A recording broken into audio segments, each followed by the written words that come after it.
Hello everyone, a very good morning to all of you. Welcome to the StudyIQ IAS.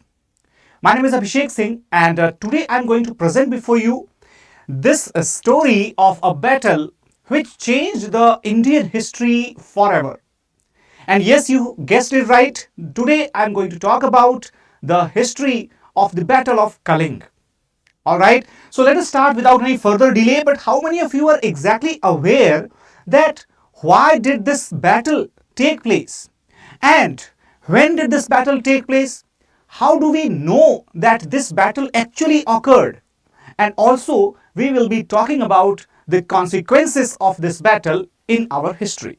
So let us start without any further delay and welcome to everybody, those who have joined the session. So first of all, before we could start, let me just tell you about a very interesting thing. In fact, those candidates who are preparing for the UPSC CSE 2024 in the English medium, we are going to launch a batch on the 19th of June, and this batch is called as the P2I, the Prelims to Interview batch. Alright, so speciality is that basically here you will start from the very scratch, from the very basic, and you will go to the scale of interview. So that is going to help you a lot. In case if you join this batch, do not forget to use this code ASR Live just to avail this course at a price of rupees 30,000. Now moving further, talking about this battle, the Kaling War. Good morning, Chandra. The Kaling War. So basically the Kaling War, according to the historians, particularly the references obtained from the books such as Arthashastra, such as the inscriptions mentioned in the 13th rock edict of Ashoka, they describe about a battle, a huge battle that took place in 261 BC. And probably if we talk about this battle that occurred in 261 BC, that was fought between the Mauryan Empire and the Kalinga state. In fact, the Kalinga state was not a very big one. It was just a small state at that time. However, the small state, being a small state as well, it actually proved a tough task for Ashoka. Why so? Because it cost him a huge bloodshed, a huge moral burden. And this is why, if we see, this is why Ashoka decided to quit the arms, quit the battles after this war. So what happened in this war? And why did this Ashoka decided to do that? Good morning, Priya. So here if we talk about the Kaling state, so currently as you can see, basically the map of India, as you might have seen, the coastal region of Odisha is what we call as Kaling. Alright, it was we call as Kaling. So this battle took place at the near the Dhauli hills, and it is located on the banks of Daya river. Which river? Daya river. So Daya river is actually, you can see this river in the background if it is visible to you. So this is now a very small river flowing nearby the areas of Dhauli hills. You might have heard of the Dhauli hills because in the Dhauli hills you find a very interesting thing inscribed by Ashoka. What is that? The rock of the elephant head shaped rock, right? So that is a very famous monument constructed by Ashoka, built by Ashoka near Dhauli. So remember this point. Now moving further, so if we talk about this battle, so basically this battle is considered to be amongst the bloodiest battles because it costed the life of a huge number of people. Some claim it to be like 1 lakh or more than that in fact. Okay everyone. So Battle of Kaling कब हुआ था? Battle of Kaling took place in 261 BC. 261 BC. That's approximate value. Now, so overall, if we move further, So this battle is also very much significant because after this you will not find the reference of any major battle until the arrival of the Indo-Greeks. Until the arrival of the Indo-Greeks. So this is why this battle is very crucial. Now if we see the background of this Kalinga War, you can see on the map where is the location of Kalinga. So you can see on the map that this is approximately the location of the Kalinga on the map of India. Okay, on the map of India. All right. So this is probably the location of Kalinga. So this region is actually known as Kalinga. Also in the historical context, if we talk about, we might be calling it as Utkal Pradesh, all right, or Audhra Pradesh. So these are the different names of Odisha. Audhra, Utkal, Kalinga, right, all these are the names of Odisha only. Okay. So why did this war happen? What was the condition before this war actually took place? So let me tell you that Kalinga, as you can see the location, it was a prosperous kingdom, right? Prosperous kingdom because it could have the trading relations with the Southeast Asia. It could have the trading relations with Sri Lanka. At the same time, this was in the path of the contact of Magad with the coastal regions as well as with Sri Lanka. You will wonder that why the Magad people and Magad traders were not going through this part, because this region, this entire region, it was consisting of thick forest, okay, thick forests. All right, so that is why the proper pathway to go to this coastal area that passed through the Kalinga region, and this is why Kalinga was very, very crucial. Even if the Magad Empire wanted to increase its reach in the coastal part of the country. Okay, apart from that, if we talk about even Kalidasa, right, even Kalidasa also referred to the king of Kalinga as the Lord of the Oceans. Okay, as the Lord of the Oceans. Good morning, right? Good morning, Diva. So basically, Kalinga actually had a great, grip over the oceanic trade and the coastal trade as well as the coastal routes. So that is why it was essential to have a grab over the Kalinga. Now, what happened? Actually, you might have heard about Mahapadmanand, the king of the Nanda Empire, who took the title of Ekrat. Okay, which title? Ekrat. So what happens? That Mahapadmanand, he had annexed the Kalinga region. However, after the decline of Nandas, the Kalinga got separated from the Magad, and Chandragupta Maurya, the founder of the Maurya dynasty, he did not attack on the Kalinga, most probably because Kalinga was conventionally considered to be a Jain kingdom, and probably, it's not absolutely sure, but probably Chandragupta Maurya also followed the same religion, so that's why there might be some sort of understandings between the both. After Chandragupta, Bindusara also followed the same policy. However, during the reign of Ashoka, as Ashoka, he was hell bent on annexing each and every part. In fact, Chandragupta Maurya and Bindusara, let me tell you that Chandragupta Maurya had conquered the northwestern parts. Okay, Bindusara had conquered the southern parts, the Deccan region, and the only region that was left to be covered under the Mauryan Empire, that region was just this Kalinga state. So this was the type of singular target for Ashoka to conquer this state. So the states which uses the roots of Kalinga, they should be giving some type of tax. Exactly, Chandra. That is why Kalinga was a very prosperous state. It was also having a lot of number of artisans, right? As we can see. So this is why the Kalinga had become a kind of obstacle for Ashoka, and he decided to attack this. He decided to attack this kingdom. Okay. Now moving further, if we observe the areas, as you can see here, right? I think it is visible to all of you. Yes, it is is it visible? Yes. So as you can see that the Mauryan Empire, you can see here Takshila, and this is Patliputra, and this path probably provided for the Uttarapath, the highway of Uttarapath. Okay, understand the routes of trading and transportation. Okay, then if we talk about the Dakshinapath region, the region of Dakshinapath, so as you can see, this region was probably called as Dakshinapath. Okay, Dakshinapath. And what is the Prachya region?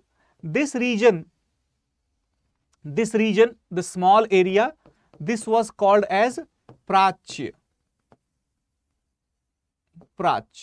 Okay, so Magad had several kingdoms, several small states, I mean to say. Okay, so states included Prachya, the first one, okay, Uttarapath, the second one, okay, Dakshinapath, the third one, and then after that it was having, right, the fourth one, that was basically the region of Gandhar, Good morning, Aisha, very good morning. Okay, so basically Takshila, right, Takshila and Patliputra and this Dakshinapath, right, all these, and Uttarapath as well, Uttaravarth, I'm sorry. So all these were the Magad provinces. The Kaling region, the fifth region, that became this Kaling.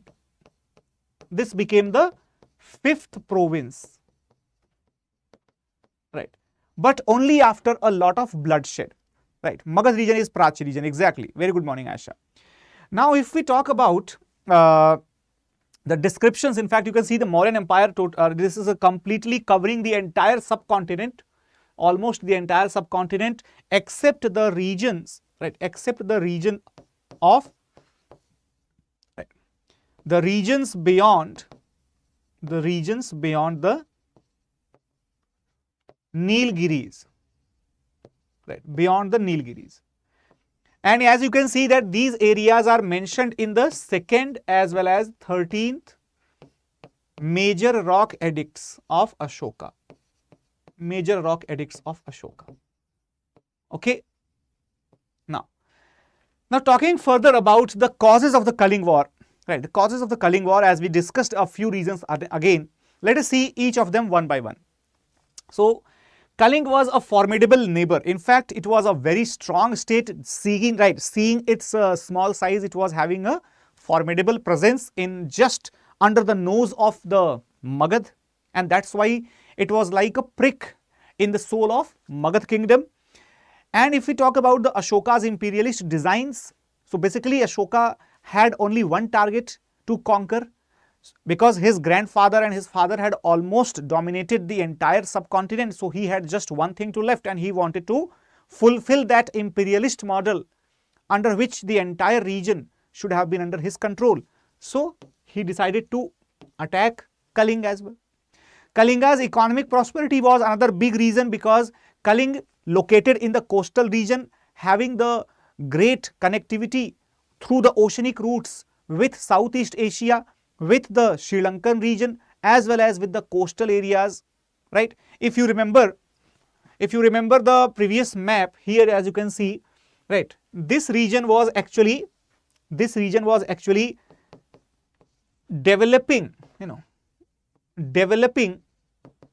the trade relations with Magad. Okay, and UPSC might be interested, UPSC might be interested in getting your ideas and your opinions about the pre-existing Vaigai civilization. If you remember the name Vaigai civilization, a recent discovery, a recent excavation took place near the Madurai city, and it is found that a very old civilization probably existed in that area, and that definitely predates the current notions, the current existing timeline of the Sangam civilization or Sangam age culture that existed in the southern, or you can say the coastal region. So we can very well connect these 2 points, that there was the existence of a prosperous civilization in the Coromandel region, okay, Coromandel region, which was very well connected with Kaling as well, right, Kaling as well, and therefore Kaling also shared that prosperity. Kaling also shared that prosperity. Okay. Apart from that, you can say commercial component was obviously there, because if the Magad traders, they had to go to this coastal area, or they had to reach to Sri Lanka, they would have to pay the taxes to Kaling as well. Anshu Tiwari, very good morning. Now, after that, if we talk about some other regions which are not very much significant, but they are obviously they are obviously having some sort of impact. Deepak, this class is actually live. However, you can watch it recorded as well on the YouTube. Now, Karuaki's legend. Now, what is this Karuaki's legend? So, how many of you are aware about the story of Karuaki? Remember, the name of Karuaki is mentioned where? The Karuaki's name is mentioned, okay, Karuaki's name is mentioned in the Koshambi pillar inscription. Koshambi pillar inscription. Okay, and along with Karuaki, probably the name of Ashoka's son, Tivar, is also mentioned. Jai Hind Dheer. So, if we talk about Karuaki, you know what, in the Kaling region, in today's Odisha region, there is a story that Karuaki was, she was the daughter of a fisherman, and Ashoka actually saw her and started loving her, right? And under the disguise of a prince, the enemy of Ashoka actually fixed the marriage with Karuaki, and when Ashoka knew this thing, he decided to attack on Kaling and take Karuaki away from that region. So this might be a story, this might be fiction or something, but the Kaling locality, the Kaling region actually believes in this. There are folk stories related to such type of things. Now, if we talk about the religious component, now let me tell you one more thing. These causes of Kaling wars, right, Kaling war, in fact, they are less discussed. See, Ashoka was a Shaivite. Don't get surprised, but this is the reality, that Ashoka was a Shaivite, right? Before he accepted the Buddhism, all right. So what happened? Ashoka, being a Shaivite, probably might not have liked, probably might not have wanted that you can say a kingdom having a Vidharmi. Vidharmi means a Nastic tradition. Remember that in those times, there were the Astic and the Nastic sect, So it was quite possible that Ashoka might not be aware, or might not be, willing to let a Nastic kingdom sustain just under his nose. So that is why probably he might have attacked Kaling. This could be one of the reasons. However, the inscription, the literature provides us the evidence that in the 12th year of Ashoka's reign, he sent a message to the ruler of Kaling requesting that his empire to be submitted to the Mauryas, but the Kalinga's ruler refused to submit to the Mauryan empire. So we can say that Ashoka had already given the warning to Kaling that Kaling should submit to the Mauryas. However, when Kaling did not oblige, Ashoka decided to attack Kaling. Okay, so this actually makes a more substantial reason that why did Ashoka actually attack the Kaling. Now, if we talk about the course of the Kaling war, that exactly what happened in the Kaling war. So, as you can see, Megasthenes describes the Magadhan army under Chandragupta Mauryas to be a 6 lakh strong. 6 lakh strong army. Okay. This huge army of 6 lakh had to fight against the Kalinga state, which was having how many people, how many soldiers? Just 60,000 infantry, only 1,000 cavalry, and just 700 elephants. Remember, Kalinga army had 700 elephants, and Chandragupta Maurya, he gifted 500 elephants to Seleucus Nicator. That means Magad had a vast number of the elephants inducted in their army. So naturally, Magad had got huge advantage over the Kalinga, and Ashoka might have thought that it would be a matter of just a few days. However, when Ashoka actually started the war, he had to bite the tough nuts, because he attacked Kalinga from all the directions, north, west and south, but Kalingans, they opposed the assault with great ferocity. In fact, it is said that every citizen of Kalinga was fighting for the life of the state, fighting for their king, and probably this is the reason that despite having just 60,000 of the infantry, why did they lose so huge numbers? In fact, the 13th Rock Edict describes that, right? 13th Rock Edict describes that there were approximately 1 lakh, right? 1 lakh people who were slaughtered, and another 1.5 lakh were taken prisoner.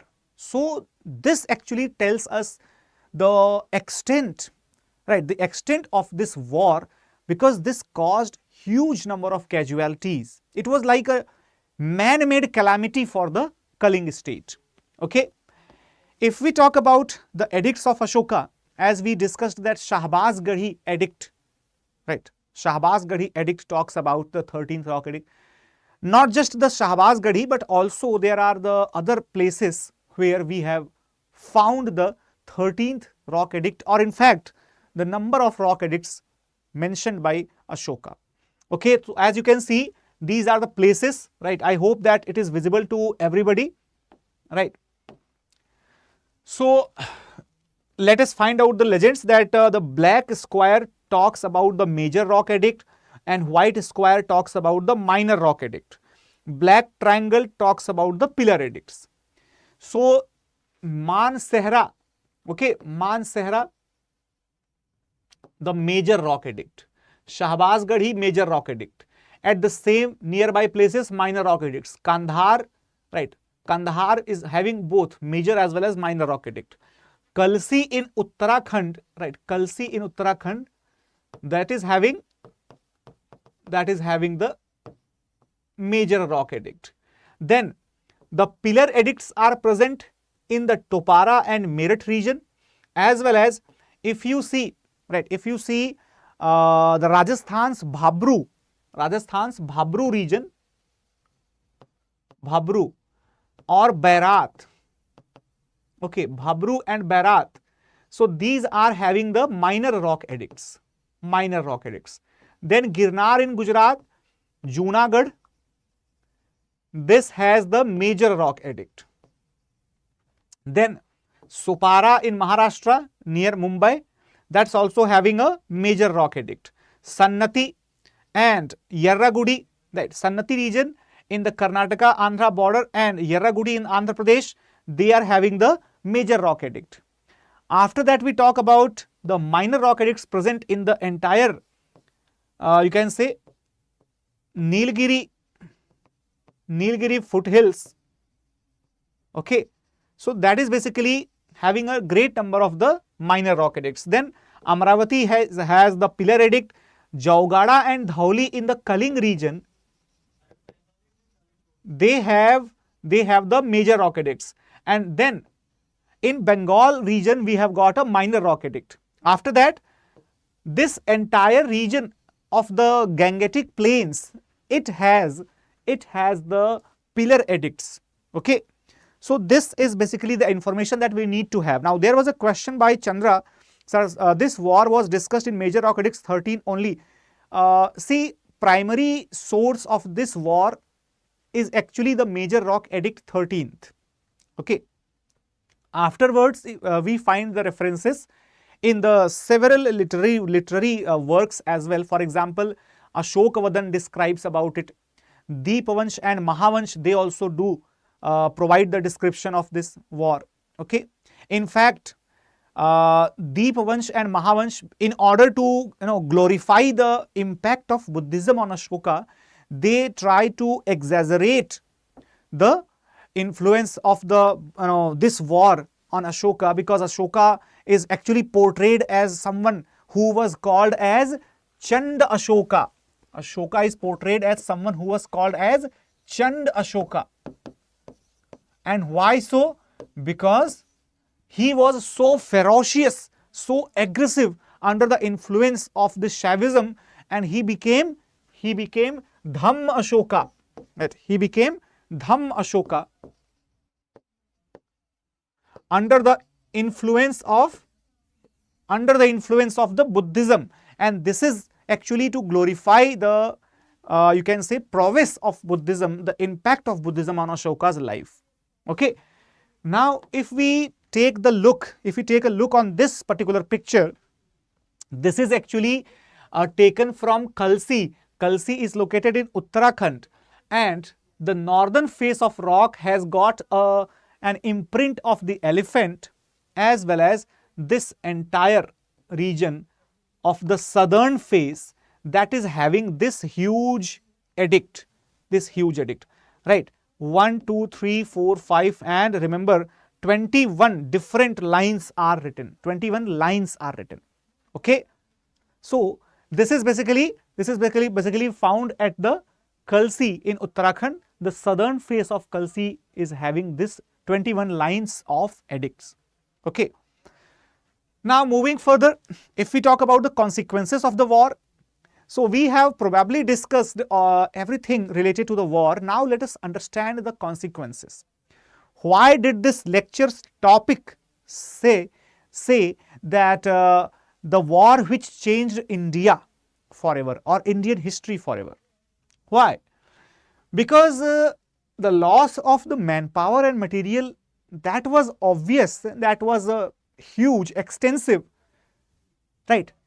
After this magnanimous loss of the manpower, of the lives, the annexation of the Kalinga, that was a next step taken by Ashoka. Okay. We might have heard about the various provinces of the Magad, but Kalinga was added as the 5th province, okay, with capital at Toshali. Okay. Then also I discussed about the Chand Ashoka to Dharma Ashoka, right? That means Ashoka became a monk-like person from the ferocious character that he had, according to the various sources related to the Buddhism. In fact, it is also claimed that he took the Diksha, right? I would not call it as some sort of initiation or something, because initiation is usually given when a person becomes a monk officially. So this is not just initiation, it is exact word is basically Diksha. We just keep using it in like a Guru Diksha or something. So exact word is Diksha. The translated version initiation is a little bit you can say misnomer, right? So here if we talk about Diksha, so there are two claims. One claim suggests that it was a Nigrotha, right, under whose guidance Ashoka accepted the Buddhism. Another claim suggests that it was Upagupta, right, under whose guidance Ashoka accepted Buddhism. However, the reality is this, because most of the sources verify that even after accepting Buddhism, Ashoka had not given up completely on the thoughts of the violence. It was only during the third Buddhist council at Patliputra, right, which took place in the reign of Ashoka. So, and right, in 250, right, 250-51 BC, when the third Buddhist council took place at Patliputra, right, under the shelter of Mogaliputta Tis, right, Mogaliputta Tis, under his influence, Ashoka adopted the Buddhism completely and started following the path of non-violence with full devotion. Okay. Then Buddhism spread in India and other countries. Had this war of Kalinga not taken place, probably Ashoka might not have put any effort in the spreading of Buddhism or his Dhamma to the other countries in the world. And probably, let me tell you that there are certain claims by the historians that Ashoka, rather than spreading Buddhism, rather than promoting Buddhism all around, he promoted his own version of Buddhism called as Dhamma. UPSC, probably in 1 year's, I do not remember the exact year, but in one of the year's exam, they considered this statement as a wrong statement, that Ashoka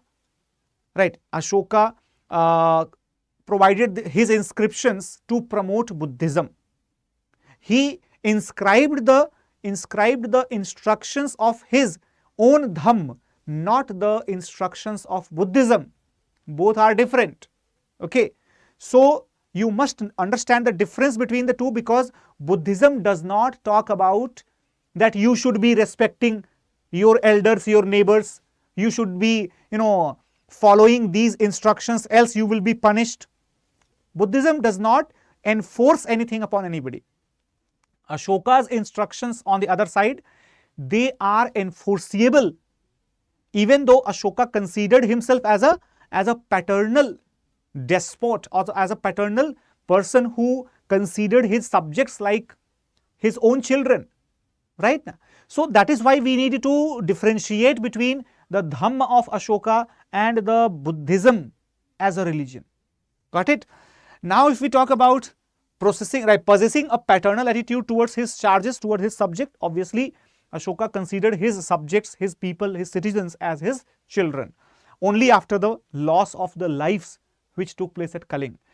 The advancement of the art, architecture and literature, and a well-structured bureaucracy, these two things were actually spreaded after the Kalinga victory of Ashoka, because after the Kalinga victory, Ashoka's mind got passive, it just got pacifist, and we can say that Ashoka started the Dhamma Ghosh. He initiated Dhamma Ghosh instead of Bheri Ghosh. Okay, Dhamma Ghosh instead of Bheri Ghosh. What is the meaning of Dhamma Ghosh and Bheri Ghosh? Dhamma Ghosh is basically where Ashoka decided to spread the declarations of Dhamma throughout the region that he could reach. And what was the Bheri Ghosh? Bheri Ghosh was the declaration of the war which Ashoka completely abstained from. Okay, so we can say that this war completely changed the attitude of Ashoka towards the people, towards the life, towards the neighbors, and therefore he started all those activities for which he became Ashoka the Great, right? Even today we carry forward his principles of having a prosperous and coexistential relations with the neighbors. Especially we use his way of diplomacy of sending the cultural missions, cultural embassies to the different nations. Even today also we use the cultural embassies and exchange the cultural embassies with the countries like Mongolia, countries like Vietnam, or even we had cordial relations with Japan as well, only on the grounds of Buddhism, right? So that is basically the contribution of this war. And as we can see these are certain pictures, as you can observe. These are certain pictures, and here this picture is actually taken from the Sanchi Stupa, okay, from the Sanchi Stupa, and you can see that Ashoka is on his way to meet the Nagas, and he is heading towards the Nagas, asking for the remains of the dead body, remains of the ashes of Lord Buddha. Okay, and another picture is there. In this picture, Ashoka is shown as a magnanimous figure, as a huge figure, and simply providing the arms, arms means whatever the person might be requiring. So it is a kind of Varada Mudra. The Ashoka's picture is shown in Varada Mudra, and the person is shown with the folded hands, as you can see, and there is the Dhamma Chakra, and there is a pillar. There is a pillar with Dhamma Chakra. Now, what does this picture signify? This picture signifies that Ashoka is taking the oath of the Dhamma Chakra to rule his subjects like a parent. Okay, so this picture is a very you can say significant picture, again present on the walls of Sanchi. Now, if we talk about this picture, this is not related to Ashoka, however this is related to Odisha. Okay, this picture is the Konark Sun Temple's chakra. In fact, the chakra became a very significant portrayal of the path of righteousness, of the dharma in the Kalinga's culture, and probably after that war, in each and every monument, directly or indirectly, we would find the representation, the depiction of the chakra, either as a part of Hinduism or as a part of the Buddhism or other religions. Now, this map represents those areas. This map represents those areas where Ashoka had sent his embassies to spread, to propagate the spirit of Dhamma. So these areas are basically showing the regions of Dhamma Ghosh, okay. All right. So Dhamma Ghosh, actually Ashoka has clearly mentioned in the 13th Rock Edict that instead of the Bheri Ghosh, I have decided to profess the Dhamma Ghosh, and I have sent the embassies to all my neighbors, all his neighbors. So you can see the neighboring kingdoms of Ashoka. Here the region of the four kingdoms was mentioned, that is Cholas, okay, Kerala-putra, right, Kerala-putras were Cheras, then Satyaputras, okay, Satyaputra, and Pandyas, okay. So these four kingdoms are mentioned by Ashoka: Cholas, Pandyas, Satyaputras, and Kerala-putras. Apart from that, the neighboring regions ruled by Antiochus, okay, in the Central Asian, right, Syria, then Antigonus and Alexander, Antigonus of the Macedonia, then Ptolemy of the Egypt,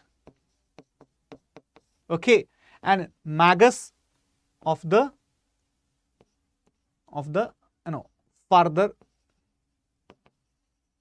farther coastal region, okay. So basically all these kingdoms, they are mentioned, all these kings are basically, these are the names of the kings, not the kingdoms, but these are the names of the kings, okay. So Antiochus, Ptolemy, Antigonus, Alexander, and the Magus. All these kings, they find the mention in the edict of Ashoka, and you can see the extent of the reach of the Dhamma Ghosh. I can't find the Satyaputras. Who were they? Chandra's Satyaputras were basically minor dynasty, which was actually later on merged with the Keral Putras, right? Merged with the Keral Putras. They are not very much famous. However, they existed during the reign of Ashoka. That is for clear. That is actually absolutely clear. Okay. All right, everyone. So I hope that this session must be a useful session for all of you. So if you love this session, do not forget to share it with your friends and other classmates also, so that they could also get some widespread details about this war and the significance as well as the consequences of this war. In case if you are willing to start your preparation for the UPSC examination in the 2024 for the attempt of 2024, so you can get yourself enrolled in the prelims to interview batch or the P2I batch, and which is starting from the 19th of June. And you can use this code ASR Live. Okay, this code ASR Live, just to avail this course only on a discounted price of 30,000. Okay, everyone. So thank you so much. Yes, Aisha, it was a small kingdom. So thank you so much for attending the lecture, and I hope that tomorrow once again you all will be connected with me on this same time, that is 9 a.m. All right, everyone, 9 a.m. And in case if you want to have the PPT or the PDF of this particular session, you can join the Telegram group by scanning this particular code. So thank you so much, everyone. Let's meet tomorrow at 9. Okay, 9 a.m. All right. So thanks a lot. Take care. Bye-bye and Jai Hind.